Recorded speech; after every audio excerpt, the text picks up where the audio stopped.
I failed. I failed. I failed. I failed. I failed. And you know, and I'm sorry, the biggest failure of my life was the failure of my marriage. I'm very aware of that. Hello, I'm Paul Barry. Welcome to Media Watch. And there was plenty of honesty on display in last night's $150,000 interview that was supposed to stop the nation. But in 1 hour of often excruciating viewing, there was even more sickly sentiment on show. That's beautiful. Right. What's he like at changing a nappy? You know what? Surprisingly very good. Oh. Surprising. Surprisingly good. Saccharine aside, there were also intrusive personal questions from the unctuous Alex Cullen, which was surely none of the nation's business. Had the love gone out of your marriage? No, I'm not going to go into that space. Does part of you still love Natalie? Look, once more, I'm not going to start dragging other people into it. That issue stays completely off grounds. Meanwhile, most of the important questions went missing. Like, did Joyce and Campion misuse their parliamentary travel allowance? Did Barnaby help his lover get a new taxpayer-funded job? Why did he stand for re-election in October when, as he admitted, he knew his career was over? And why did he not tell voters about the baby before the by-election? It was all personal. We, at no stage, except for one comment, I think, from Vicky, where she says, I accept there was a public interest question. We didn't go into the public interest questions. This was all about the relationship. It was all about personal. I'm not having a go at the guy who did it, but you saw him pulling away. Like he said, oh, you know, I don't want you to name names. Well, why not? Yeah, a journalist's job is to get people to name names. Not surprisingly, today's front pages were also pretty much unanimous in giving the show the thumbs down. Paper, ew. Suki Baba. Cash and burn. And even on 7, this morning's reaction was not much better. All of the newspapers today are harping on the fact that there was nothing mentioned about the shifting of her from office to office and taxpayer costs. And, you know, do you think the people of Australia wanted to hear an explanation on that, or just the journos of Australia? No, of course they did. That was the issue. That is really the only thing that is our business. And, of course, it should have been approached, and I don't know why it wasn't. Cash aside, the couple's kiss and tell can surely have done no good at all for Barnaby and Vicky, or for his first family, who had media camped outside their house in Tamworth as the programme went to air. Nor did the hugely hyped confessional come off for Channel 7, because the public gave it the big thumbs down. Maybe because of cringeworthy comments like these. Who made the first move? What do you mean? Well, who... Do you know what I mean? Like, do you... Yeah, I know exactly what you mean, but I'm not going to answer you. Almost 300,000 viewers turned off in the first 3 minutes, and 500,000 dumped the happy couple in the first 10, which gave Sunday night a metro average 630,000 viewers and left it 4th in its slot behind The Voice on 9, 10's MasterChef and the ABC's Mystery Road. So, was it worth the 150 grand and all the pain involved? It's hard to find anyone who thought so. I felt sad for Barnaby's wife, his kids. I feel sorry for Sebastian. I feel sorry for Vicky. I feel sorry for the whole lot. I just think the whole thing was just so sad. It's just such a sad situation from beginning to end. I couldn't agree more. And now, while on the subject of politicians being interviewed, let's look at their habit of not answering questions, which was also on show last week, after a major report on Australia's superannuation system concluded... Industry super funds systematically outperform retail funds. Sky's political editor David Spears wanted to see if the minister responsible, who's no friend of industry funds because they're run by unions, agreed. So, interviewing Kelly O'Dwyer, he asked... Do you agree with that finding that industry funds are, on average, outperforming retail funds? To which the minister responded... Certainly, there have been many very strong performing industry funds. There's no question about that. Are they outperforming the retail funds? That's not in dispute. No. The question was whether they're outperforming the retail funds. But the minister wouldn't answer. So Spears tried again and again and again. I'm just wondering whether you agree that industry funds systemaically outperform for-profit funds. Sorry to dwell on this, but it's a fundamental point at the centre of this report. Yeah. Are they right about industry funds outperforming retail funds? Systematically outperforming, is what the Productivity Commission says. Well, David, you can interview the Productivity Commission about their statements. I'm interviewing as minister whether you agree with them on this. Spears tried 6 times without success. So, after 2.5 minutes of evasion, did he finally give up? No, he tried one more time. This seems like a pretty important point, and I'm just still unclear whether you agree with the Productivity Commission that industry funds, as a group, systematically outperform for-profit funds. I absolutely take on face value what the Productivity Commission have recommended, right? And found. I take on face value what they have recommended. And that was as good as it got. Now, it's not the first time Kelly O'Dwyer has shown her talent for obfuscation. In April, she was asked 10 times by the ABC's Barry Cassidy whether she was right or wrong to oppose the Banking Royal Commission. But he never got an answer either. I think I gave you an opportunity to answer the question. You didn't. You didn't. Well, Were you I have wrong answered your to delay it for as long as you did? Well, look, Barrett, I've answered your question. No, you haven't. You haven't said whether you were wrong or right to delay it. We'll save you the rest of it. But sometimes even asking the question can be a challenge.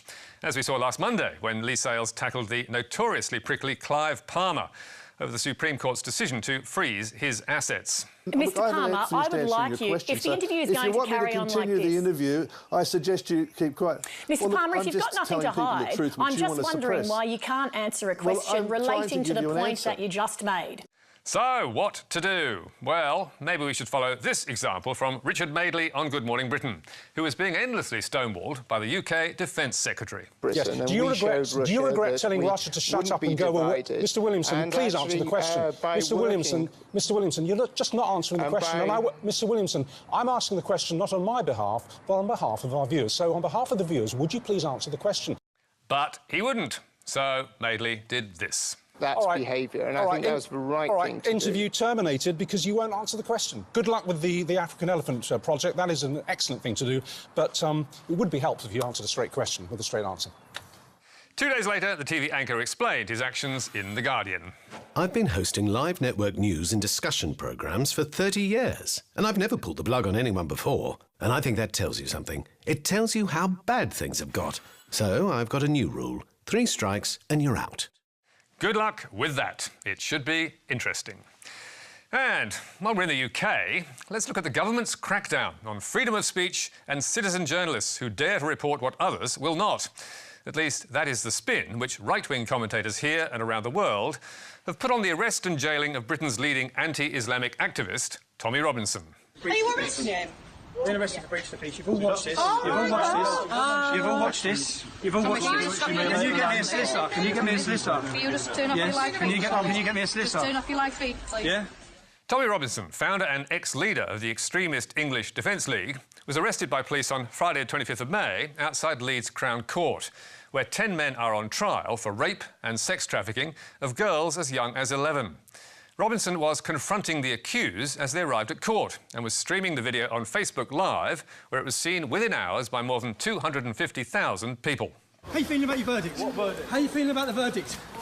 You got your prison bag with you? Yeah, look here. Got your bags for you? Yeah. You got your bags for you? Yeah. How are you feeling about the verdict? Oh, suck your mum's funny. Yeah, you got no guilt. Is there any guilt? Is there any guilt, mate? Is there any guilt? Fucking dad. You're son of a bitch. As you can see there, doesn't seem like much guilt. Doesn't seem like anyone's ashamed. Robinson's arrest and news that he'd been jailed for 13 months prompted hundreds of his supporters to march on 10 Downing Street, calling for his release. Tommy Robinson! Shame! And there are also demonstrations here in Australia.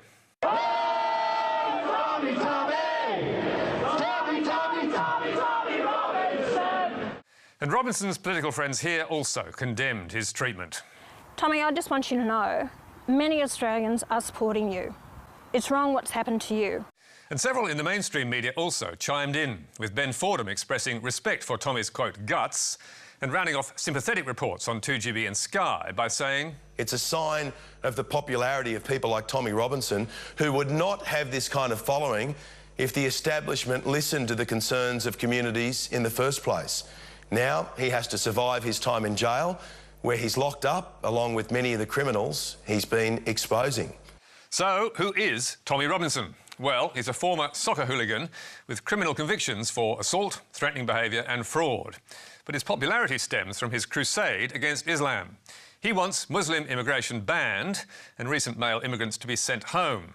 And famously, in 2011, he told a rally in East London that all Muslims were to blame for the UK terror attacks and that the English Defence League would fight violence with violence. Every single Muslim watching this video on YouTube, on 7/7, you got away with killing and maiming British citizens. You got away with it. We will not tolerate it.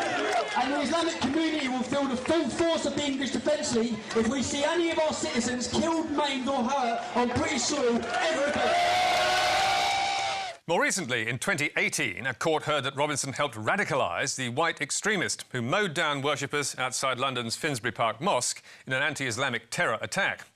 So, why has he now been jailed? Well, the trial in Leeds from which Robinson was streaming is one of 3, involving 29 members of that alleged child-grooming gang. And the court has banned all reporting until after the 3rd trial is finished to ensure the accused get a fair trial. Robinson not only broke that court order, but was whipping up outrage at the alleged crimes, the accused and their religion. 30% of them are called Mohammed. 3 of the men walking in here today are called Mohammed. One of these men is actually working in a chicken shop, I believe. Currently working in a chicken shop in Huddersfield. Would you want your children going into a chicken shop where men are alleged to have gang raped and prostituted and trafficked and drugged young victims? Robinson was clearly in contempt of court, and not for the first time.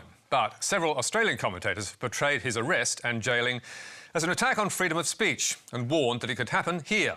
Here is Sky's Rowan Dean and Ross Cameron making the point somewhat comically with their guests on Outsiders.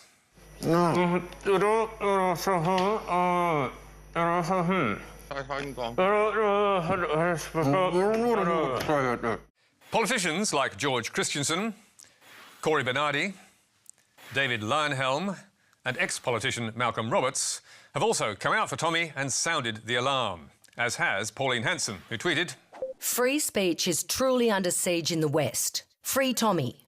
And several commentators have joined the chorus, with Miranda Devine retweeting another Hanson message, along with this comment from the self-styled Imam of Peace, Imam Tawhidi.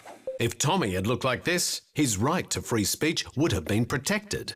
Mark Latham also retweeted Hanson and claimed, "Britain has become a police state. The arrest of Tommy Robinson shows how UK has lost freedom of speech."